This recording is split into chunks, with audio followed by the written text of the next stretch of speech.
नमस्कार, आदाब, खुशामदीद। स्वागत है हमारे चैनल पे फिर से। क्या है कि पिछले वीडियो में मैं इंटरनेशनल म्यूचुअल फंड का पार्ट 1 बताया था, जहाँ पे आपको बेसिक बताया था। बेसिक मतलब कि म्यूचुअल फंड होता है क्या, उसमें से इंटरनेशनल म्यूचुअल फंड क्या होता है, इसमें क्या-क्या बेनिफिट होता है।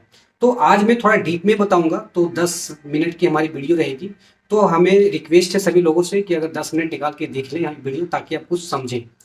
तो मैं पार्ट 1 में म्यूचुअल फंड में इंटरनेशनल म्यूचुअल फंड क्या होता है वो डिटेल बताया था। आज पार्ट 2 में मैं इंटरनेशनल म्यूचुअल फंड का बेसिक से थोड़ा सा एडवांस बताऊंगा, इसमें कैसे इन्वेस्ट करते हैं, क्या क्या इसमें टैक्स लगता है, क्या क्या इसमें बेनिफिट होता है। तो क्या है कि इंटरनेशनल म्यूचुअल फंड में इन्वेस्ट करने का 3 तरीका होता है, 3। तो तीनों अलग अलग से मैं बताऊंगा उसमें क्या बेनिफिट, आपको किस म्यूचुअल फंड में किस तरह से आपको इन्वेस्ट करना चाहिए, 3 टाइप में आपको किस टाइप में आपको इन्वेस्ट करना चाहिए, कैसा सही रहेगा। लास्ट तक देखिएगा तभी आपको सारा चीज समझ में आएगा सही से। तो पहला तरीका होता है आपका डायरेक्ट विदेश के कंपनी में इन्वेस्ट करना। ठीक है, डायरेक्ट। अब क्या है कि एनएससी और बीएससी एक नया प्रोजेक्ट लाए हैं, नया फैसिलिटी लाए हैं, जिसमें आईएफएससी फैसिलिटी बोलते हैं, जिसके माध्यम से आप क्या करते हैं, क्या करेंगे कि आप फॉरेन विदेश की कंपनी के शेयर में डायरेक्ट उसको बाय कर सकते हैं।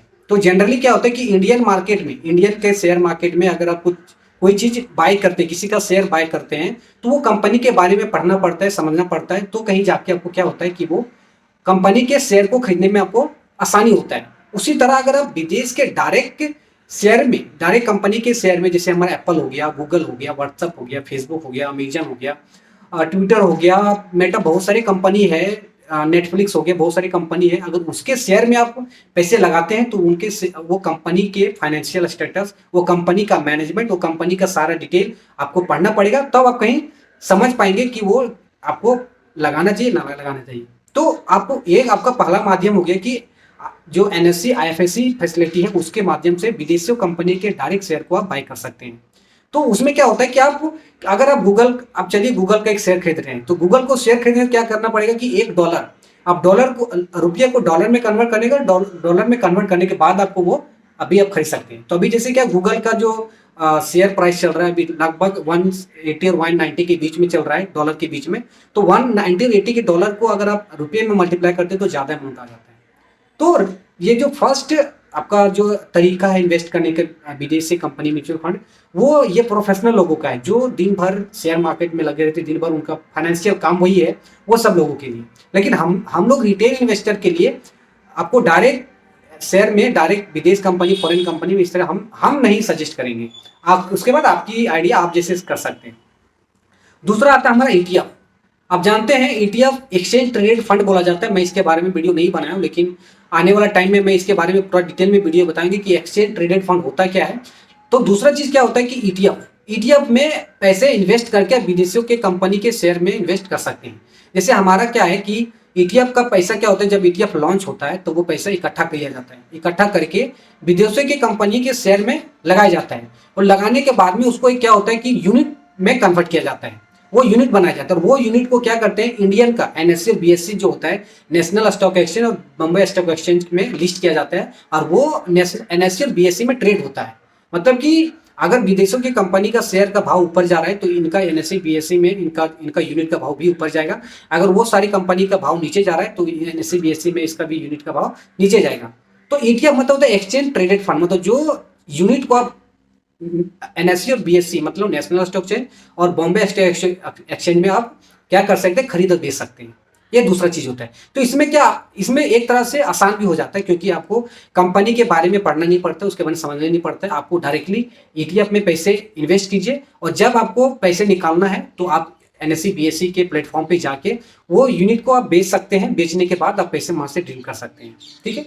तीसरा हमारा जो हो जाता है, हमारा म्यूचुअल फंड में आ जाता है, जिसको बोलते हैं डायरेक्ट म्यूचुअल फंड। अब क्या है कि आईसीआईसी यूएस ब्लू चिप एक म्यूचुअल फंड स्कीम है, जहां पे क्या है कि वो इन्वेस्टर से, इंडियन इन्वेस्टर से पैसे इन्वेस्ट करके वो कॉर्पस को इकट्ठा करता है, और इकट्ठा करने के बाद में वो क्या करता है, विदेशों के कंपनी में डायरेक्ट शेयर वो बाय करता है।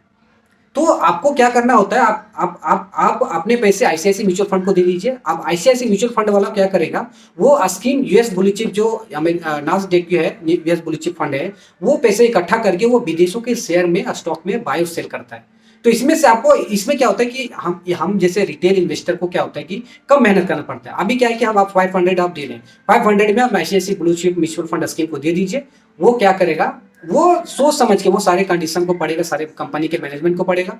मैनेजमेंट पढ़ने के बाद में वो डिसाइड लेगा कि हमको कौन से पैसे को कहाँ कितना इन्वेस्ट करना है। इसमें से हम लोग को मेहनत और एक रिटेल इन्वेस्टर को मेहनत कम करना पड़ता है। इसको बोला जाता है international mutual fund, international mutual fund direct, ठीक है। उसके बाद हमारा आता है इंटरनेशनल जो हमारा जो होता है FOF, फंड ऑफ फंड, ठीक है। अब जैसे फंड ऑफ फंड होता है, इसमें क्या होता है कि आप जानते होंगे कि जैसे इंडिया में म्यूचुअल फंड चलता है तो हमारे विदेशों में भी म्यूचुअल फंड चलता है। मैं इसके बारे में पहले वीडियो में कुछ बता चुका हूँ। अब क्या होता है कि जैसे विदेश में कोई म्यूचुअल फंड चल रहा है तो वहां का जो म्यूचुअल फंड कंपनी मैनेजमेंट कर रहे हैं, जैसे हमारा इंडिया में HDFC चल रहा है तो विदेश में भी कोई म्यूचुअल फंड है, तो वो अब क्या करते हैं कि HDFC म्यूचुअल फंड वाले पैसे इकट्ठा करके वो विदेश वाले म्यूचुअल फंड के आदमी को देते हैं, जिसको फंड ऑफ फंड बोलते हैं। मतलब एक फंड में पैसा जमा करना और दूसरे फंड में इन्वेस्ट करना, उसको बोलते हैं हम लोग फंड ऑफ फंड। तो आप क्या है कि इसमें इस म्यूचुअल फंड में आपको इंडिया में जैसे हमारा इडिल्स वाइल फंड ऑफ फंड है, तो वो क्या करता है कि फंड ऑफ फंड इडिल्स वाइल एक म्यूचुअल फंड कंपनी है, MC है, बहुत लोग जानते होंगे इसके बारे में, बहुत लोग नहीं जानते होंगे। तो इडिल्स वाइल क्या है कि इसमें क्या होता है कि इसमें आपको इडिल्स वाइल क्या करता है, इंडियन इन्वेस्टर से, इंडियन पैसे लगाने वाले से पैसा जमा करता है और फॉरेन में अमेरिका के जो म्यूचुअल फंड चल रहे हैं वहाँ पे उनको म्यूचुअल फंड में पैसा लगा देता है। अब उनका जिस तरह यूनिट और NAV बढ़ता है घटता है, उस तरह इसका भी यूनिट और NAV बढ़ता घटता है। तो 3 तरीका हम बता दिए, आप कंफ्यूजन नहीं होगी। पहला आपका डायरेक्ट NSE BSE का FSE द्वारा फॉरेन स्टॉक को कर सकते हैं इन्वेस्ट। दूसरा क्या होता है कि आप डायरेक्ट की NSE BSE का जो एक्सचेंज ट्रेडेड फंड होता है, जैसे नास्डेक्यू जो हमारा जो मोतीलाल ओसवाल का 500 नास्डेक्यू है, उसमें आप direct exchange traded fund ETF में बाय कर सकते हैं। तीसरा होता है हमारा फंड ऑफ फंड, जो इडिल्स वाइज आपको US ब्लू चिप बताएं, और आपको बहुत सारी कंपनी है जिसका मैं नाम आपको बगल में दे दिया हूँ। ये सब कंपनी के फंड ऑफ फंड में इन्वेस्ट करते हैं, जो विदेशों के म्यूचुअल फंड में इन्वेस्ट करके यूनिट का भाव उसके प्राइस के बढ़ता है। तो मैं लास्ट में एक सजेस्ट करूंगा कि आप जो डायरेक्ट स्टॉक ना खरीदे। अगर आपको खरीदना है एक रिटेल इन्वेस्टर के लिए, तो हम ये जो हमारे ETF फंड होते हैं, मतलब हमारे जो 500 ETF नास्डेक के होते हैं मोतीलाल ओसवाल का, इसमें आप पैसा इन्वेस्ट करें। नहीं तो आप इडिल्स वाइज जो हमारा फंड ऑफ फंड इसमें इन्वेस्ट करें, नहीं तो ICICI ब्लू चिप US जो है डायरेक्टली म्यूचुअल फंड में वो करता है, उसमें भी इन्वेस्ट करें। तो ये तीनों चीज होता है। चौथा जाता है हमारा टैक्स स्लैब के बारे में थोड़ा सा मैं हेल्प लेना चाहूंगा, क्योंकि हमें पूरी तरह से थोड़ी कंफ्यूज हो रही है। टैक्स होता है इसमें लॉन्ग टर्म टैक्स और होता है शॉर्ट टर्म टैक्स। तो लॉन्ग टर्म टैक्स क्या होता है कि अगर आप शॉर्ट टर्म टैक्स पहले बताते हैं। शॉर्ट टर्म क्या होता है कि अगर पैसे आप जो लगा चुके हैं, अगर वो 3 साल के पहले आप पैसे निकालते हैं तो वो आपका हो जाता है शॉर्ट टर्म टैक्स, और 3 साल के बाद अगर आप लगाते हैं तो वो हो जाता है आपका लॉन्ग टर्म टैक्स। उसको बोला जाता है short term capital gain tax और long term capital gain tax. तो जो short term capital gain tax कितना लगता है अगर आप फॉरेन म्यूचुअल फंड में इन्वेस्ट करते हैं तो इंटरनेशनल म्यूचुअल फंड में इन्वेस्ट करते हैं, तो शॉर्ट टर्म कैपिटल गेन में आपको जो बता दें कि आपके टैक्स स्लैब के अनुसार लगता है। टैक्स स्लैब अलग अलग, बहुत टैक्स के बारे में आपको बहुत चीज कंफ्यूजन हो रहा होगा, मैं बाद में मुझे बताऊंगा कि टैक्स कैसे दिया जाता है, किस स्लैब में क्या होता है, ठीक है। आप तो शॉर्ट टर्म कैपिटल गेन आपको टैक्स स्लैब के अनुसार आपको पे करना पड़ता है, और लॉन्ग टर्म कैपिटल गेन्स क्या होता है कि 20% आफ्टर इंडेक्सेशन, 20% आफ्टर इंडेक्सेशन। अब आपको वर्ड में कंफ्यूजन होता होगा कि 20% तो ठीक है, लेकिन इंडेक्सेशन क्या है। तो मैं इंडेक्सेशन का चैप्टर एक सेपरेट वीडियो में बताऊं कि आखिर इंडेक्सेशन होता क्या है, 10 मिनट की वीडियो रहेगी। तो लॉन्ग टर्म कैपिटल गेन में 20% आफ्टर इंडेक्सेशन आपको पे करना पड़ता है।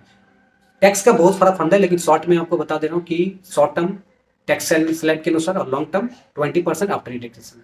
तो ये आपका इंटरनेशनल म्यूचुअल फंड का पार्ट 2 हो गया। ये चैप्टर यही खत्म हो गया इंटरनेशनल म्यूचुअल फंड। आगे के वीडियो में कुछ नया चैप्टर, नया चीज, नया म्यूचुअल फंड के बारे में आपको बताऊंगा। बहुत सारी चीज बेसिक से स्टार्ट करूंगा और आपको 100% बताऊंगा। तब तक आप इन्वेस्ट कीजिए, कमाते रहिए, बचाते रहिए। जय हिंद, जय भारत।